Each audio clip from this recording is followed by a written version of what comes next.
retro radio up in here. The opera lights on the side. There go the radio. Working everything. Change the Bluetooth, auxiliary, whatever I want to. It all works.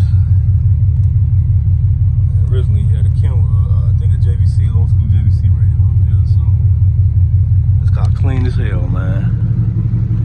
Stupid clean. All original. Have to see it in the damn daytime, see how clean this car is. LED lights in the front. Boy, dope. Clean ass car. Speaker upgrades next.